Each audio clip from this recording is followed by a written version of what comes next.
A beautiful evening to you and welcome to the news at 7:30. Making the headlines tonight, Governor Obiano gives financial support to families of officers who died in active service. Speakers at the Medin Chukwemeka Odumewojuku lecture call for resolution of all issues that led to the 1967 Civil War. Senate begins investigation into $3.5 billion subsidy funds. And on the foreign scene, death toll increases in flood-ravaged island of Sicily, Italy. My name is Chidima Orangwa, and now the detail of the news. Governor Willie Obiano has launched the 2018 Ember Moon security operations in Anambra State. Government House correspondent Kenechi Former was at Equilobia Township Stadium where the event took place and now reports. The operation is a laudable vision of the governor, which has become an annual ritual to reinforce the activities of all the security agencies to secure all parts of the state through effective patrols, stop and search, constant presence and prompt response to distress calls throughout the Yuletide season. Also during the launch, the governor rewarded deserving men and officers across the various security agencies in the state who have distinguished themselves in their service, as well as presented financial support to families of officers and men who died in active service. Performing the function, Governor Obiano said his government has secretly launched the installation of 50,000 CCTV cameras across the state to be manned by professionals which will provide support to the security agencies in their fight against crime. I want to warn all criminals in Anambra or try to come into Anambra to disappear, or they will disappear by force. We are ready, battle ready for any form of criminality. We have motivated our security forces. If you observe, we've gotten 3 additional detachments of Nigerian Mopo working in Anambra now. You'll observe some stop and search, mobile stop and search, so that you don't think they are still there. You see them somewhere else, and they will stop you, search, and it's 24 hours. Very important, 24 hours.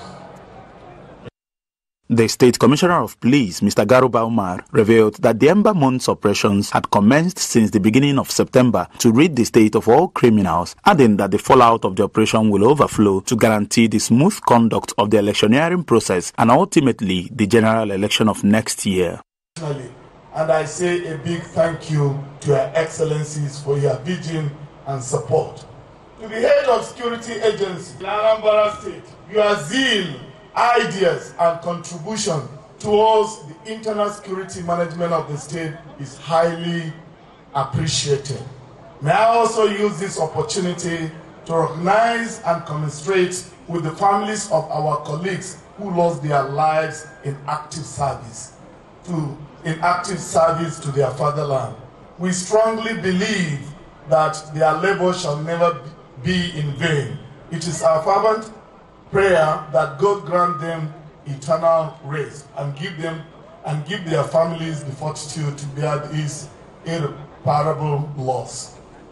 The coordinator of State Vigilante Services, retired Commissioner of Police Ike Chukwadoba, and the stakeholder in Agwata Council area, Chief Titus Anibogu, said the security in the state has been adjudged the best in the country because of the invaluable contributions of Governor Obiano and his strategic planning. In a vote of thanks, the Assistant Inspector General of Police in charge of Zone 9, Mr. Hosea Kama, said the exercise marks another milestone in the efforts of the Obiano administration towards providing adequate security to Anambra. We are going to witness unprecedented movement of criminals out of Anambra State into neighboring states. You have to give them the key, you have to tell them the secret. For all the other services, I want to congratulate you, because without unity, all their efforts will be exercised in futility. The widows of some policemen who died in active service who were rewarded by the governor at the event, Mrs. Esther Ocheke and Mrs. Rachel John Aboli, thanked the governor for remembering them and prayed God to reward him immensely. The governor also, during the exercise, handed over 50 smart motorbikes to the police for effective patrol across the hinterlands.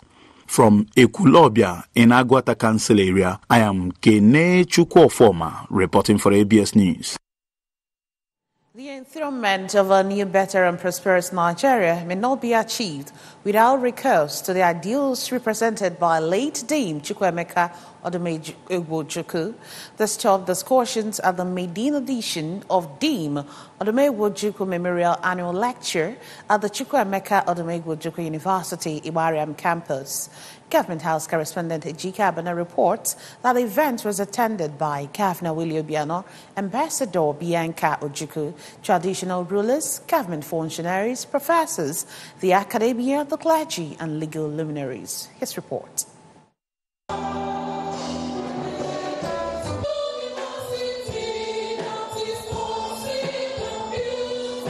That was the atmosphere reliving Nigeria's history, the journey, the travails, pursuits, challenges, and prospects at the Chief Ben Nwazojie SAN Law Auditorium of the institution, the venue of the event. Governor Willie Obiano, who was represented by his deputy Dr. Nkemo Okeke, proposed a rallying point for Ndi Igbo to project their voice through political awareness, adding that Ndi Igbo have great minds and entrepreneurs to achieve whatever they will. We no longer have Iroko trees at the agenda. What people need is a man or a woman that we all can rally behind. A man or woman, when they speak, we all listen. Guest lecturer Professor Chidi Odenkalo, who lucidly demonstrated the Nigeria's historical perspective, lamented that while many people knew the name Ojukwu as being synonymous with civil war, very few knew his other sides that laid the foundation for a united Nigeria, which is why he advocated the need for sustenance of the lecture series to drum home his good legacies. Professor Odenkalo, who spoke on the topic Between Force of Reason and Reason for Force, Legacy of Chukwuemeka Odumegwu-Ojukwu, centered the discussion on Ojukwu's patriotism, politics of state creation and existence, political and military stratification, regional integration, self-determination and humanitarianism, stressing that the reason and controversies surrounding the war have not really gone away. Earlier, the chairman on the occasion, Professor Chukwuma Soludo, noted that Nigeria remains a work in progress which can be properly understood and worked on with adequate reflection of Dame Ojukwu's sacrifices and contributions to the country.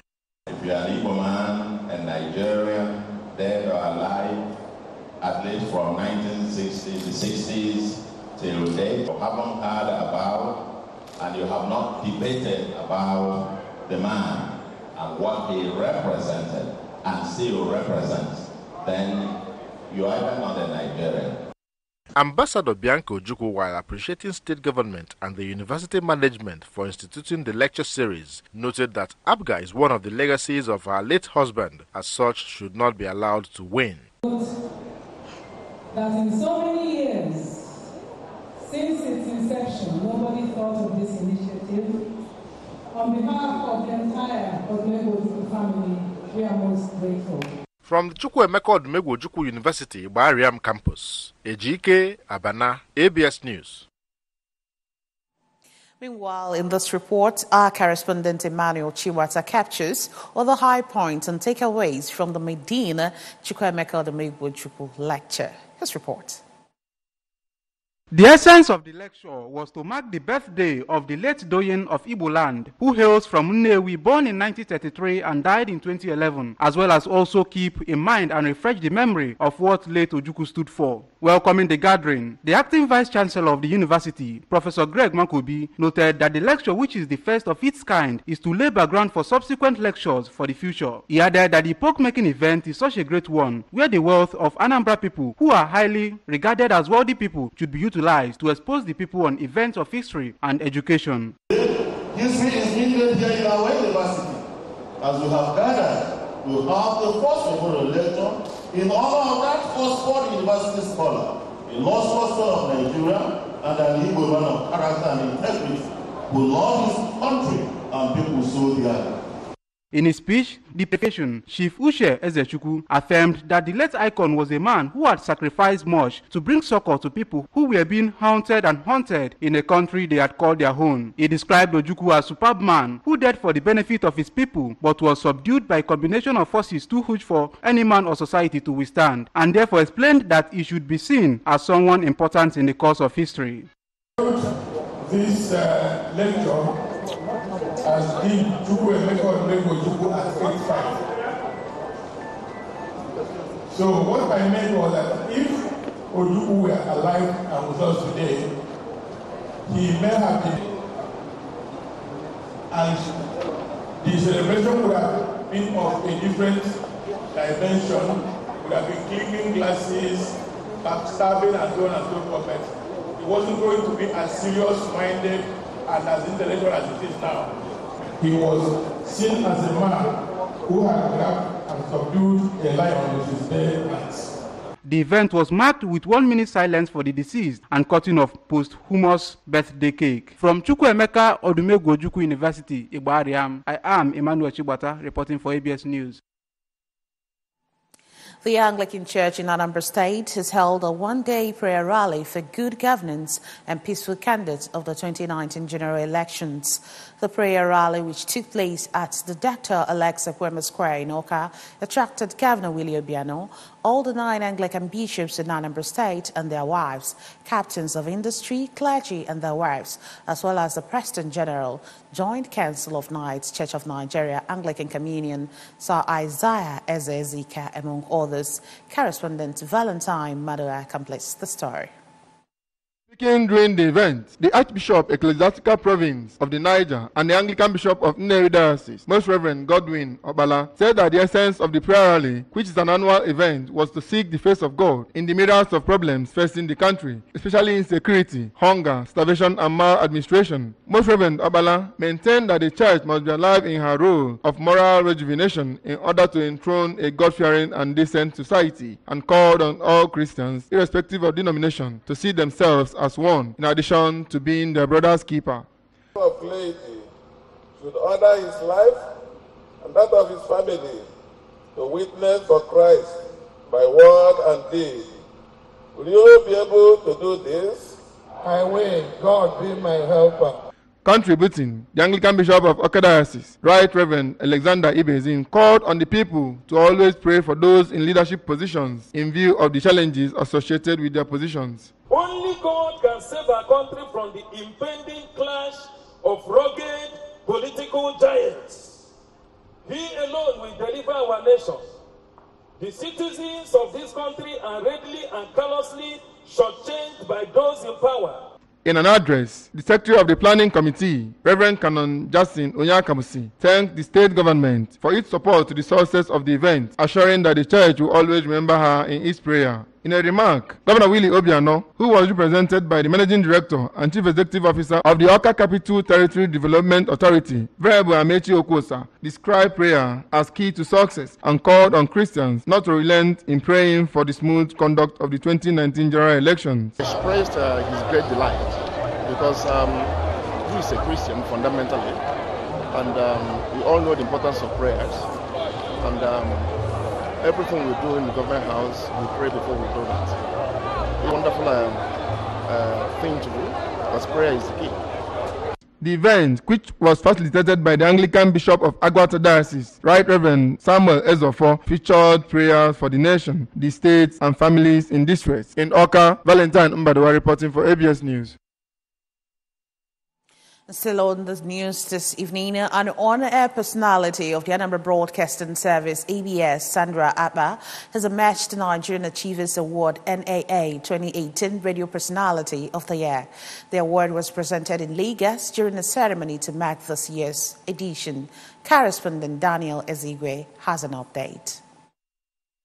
Sandra Abba, who goes by the moniker Blondie, is the presenter of a popular relationship program, Smooth Talk, on ABS 88.5 FM every Tuesday by 9:30 p.m. Super Saturday Jams every Saturday by 9:30 p.m. Spelling Bee, the kiddish educational program, also on ABS 88.5 FM every Saturday. According to the award body's website, fans would have to nominate any great achiever or accomplishment worth celebrating in their world, field, or anyone that is doing great works and inspiring other people, and had over 1,000 nominations coming through its website as at August 23rd when the voting process commenced. The Director, Programs Department, ABS, Mrs. Kate I.G. Okeke, applauded Ms. Abba's intense work rate and commitment to the broadcasting profession, adding that the award has provided a solid platform for the awardee's professional future.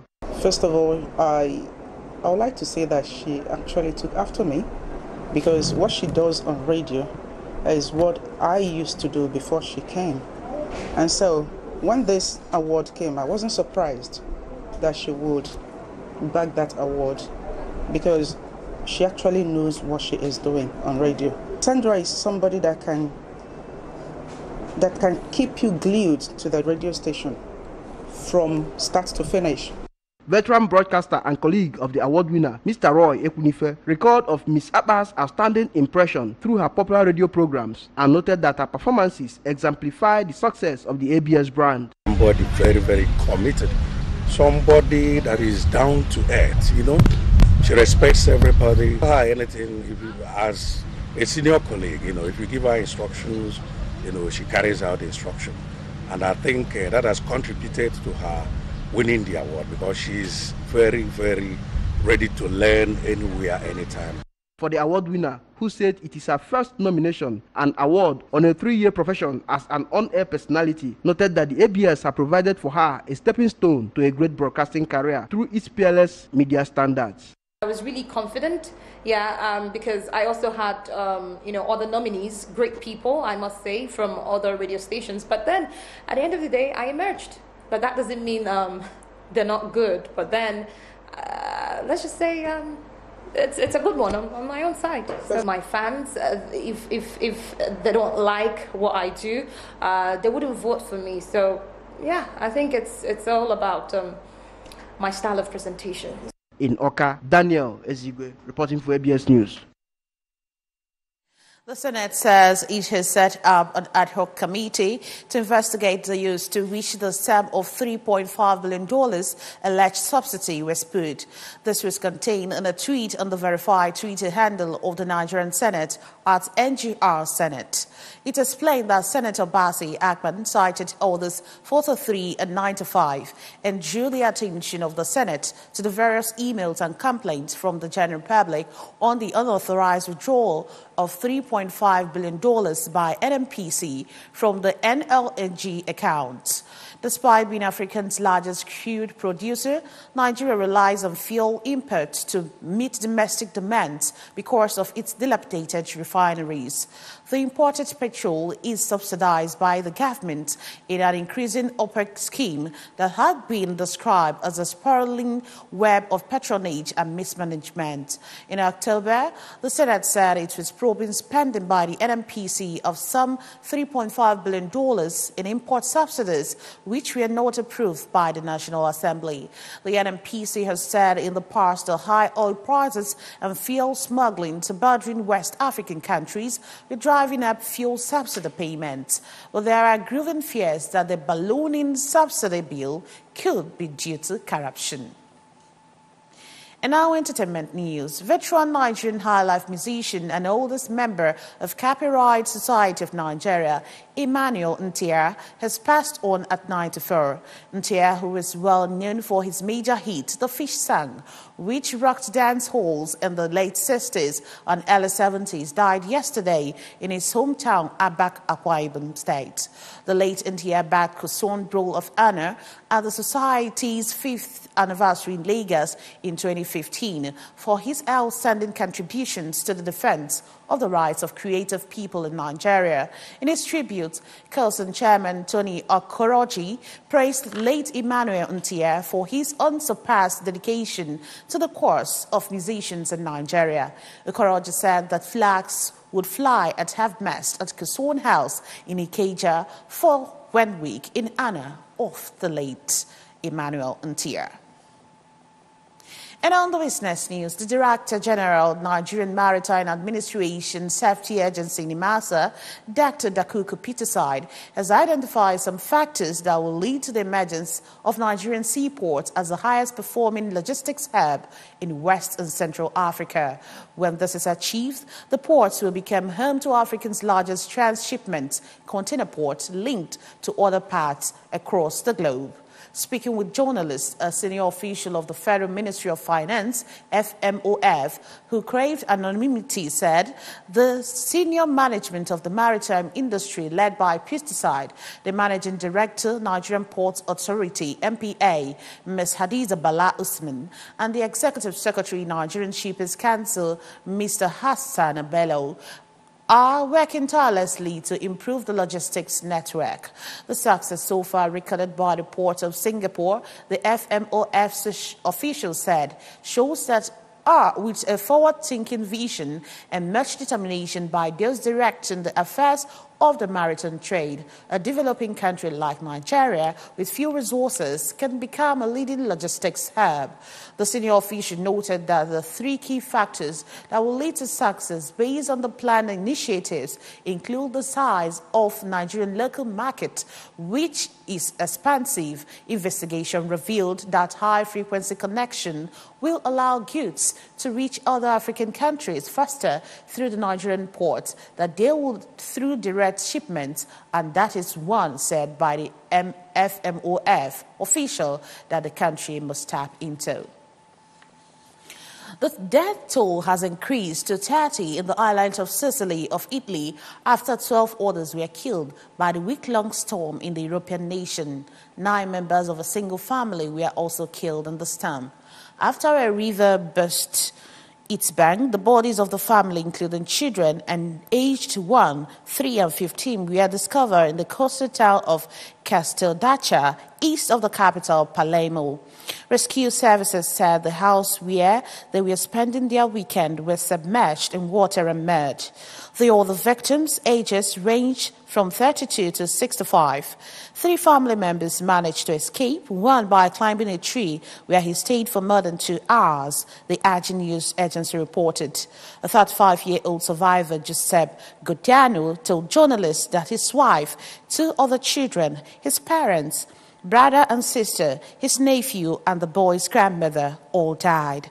After flying over Casteldaccia on Sunday, Sicilian prosecutor Ambrogio Cassocia described scenes as total disaster.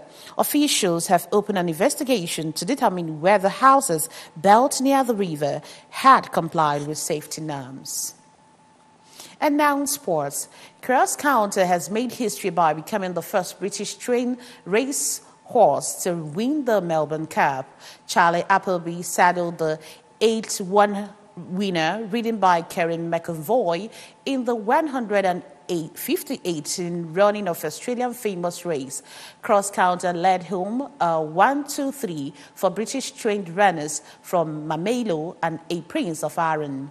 The Cleistophormeha, trained in Ireland by Etienne O'Brien, suffered a fatal injury when breaking down early in the race. Cross Counter is owned by Sheikh Mohammed's Godolphin team, which also won the Derby at Eastbourne for the first time this year with the Appleby-trained Master.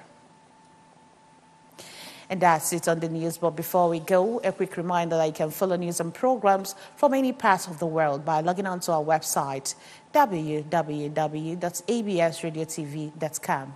You can also follow us on Facebook at www.facebook.com/ABS Radio Television and on Twitter and Instagram at ABS Radio TV. And now the recap of our main stories. Governor Obiora has given financial support to families of officers who died in active service.